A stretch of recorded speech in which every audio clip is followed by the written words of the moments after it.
Don't open to the black-eyed knock. Brian's porch light buzzed like a trapped fly, its weak yellow glow slicing through the Texas night at 2 a.m. The air hung thick, humid, pressing against his skin as he sprawled on the couch, half asleep, a muted TV flickering shadows across the room. A knock jolted him upright, sharp, deliberate, rattling the front door's flimsy wood. He rubbed his eyes, groaning, probably a drunk neighbor again. "Who's there?" he called, voice gravelly, irritation masking a flicker of unease. Silence answered, heavy and wrong, then another knock, slower, heavier, like stones dropping. He shuffled to the blinds, peering out, and froze. Two small figures stood on the porch, hoods low, shadows swallowing their faces under the buzzing light. "Let us in," they droned, voices flat, sinking in a way that made his spine crawl. Kids, he thought, lost maybe, but his gut screamed otherwise. He cracked the door, chain taut, peering through the gap. "You okay?" he asked, breath catching as they tilted their heads in unison.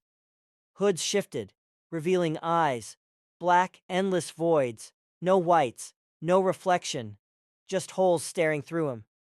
His stomach plummeted, a cold sweat beating his neck. "It's cold," they rasped, stepping closer, their small hands brushing the frame, nails scraping wood with a sound like teeth on bone. He slammed the door, heart hammering, and threw the deadbolt. Knocks turned to clawing, a low hum seeping through the walls, buzzing his skull. "Please," they whispered, voices slithering inside now behind him, though the room stayed empty. He spun, shadows twitching, lights flickering. Each pulse showed them closer, flickering in and out like bad film, black eyes locked on his. He snatched a bat from the corner, gripping it as the hum deepened, a vibration rattling his teeth. The clawing circled. Front door, windows, back door, like they were everywhere at once. Brian's phone buzzed on the table. He lunged for it, dialing 911, but static hissed, their voices threading through. "We see you!" The screen glitched, flashing their black eyes, unblinking, and died. Windows rattled, glass fogging with breath not his own. "Let us in," smearing across in shaky, childlike scrawl. He shoved a chair under the doorknob, barricading it, but the hum drilled into his head. Vision blurred, edges fraying, and the lights dimmed, casting the room in a sickly gray glow. Footsteps paced outside, small, deliberate, too heavy for kids, circling the house like wolves closing in. He peeked through the blinds. Tiny footprints glistened black in the dirt, circling tighter, wet and fresh under the moonlight. A note slid under the door, paper yellowed, ink jagged. "We'll wait." The clawing stopped. Silence crashed in, heavier than the noise, pressing his chest until he could barely breathe. He sank to the floor, bat trembling in his hands, ears straining. Every creak, every gust was them. The TV flickered back, unplugged, showing his living room, empty, except for two hooded shapes standing behind his reflection, heads tilted, black eyes boring into the screen. Dawn crept in, gray and thin, and he checked outside.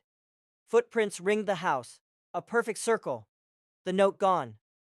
He grabbed his keys, fleeing to a motel, the hum fading as he drove. But at 2 a.m., it returned. A knock rattled the motel door, soft, insistent.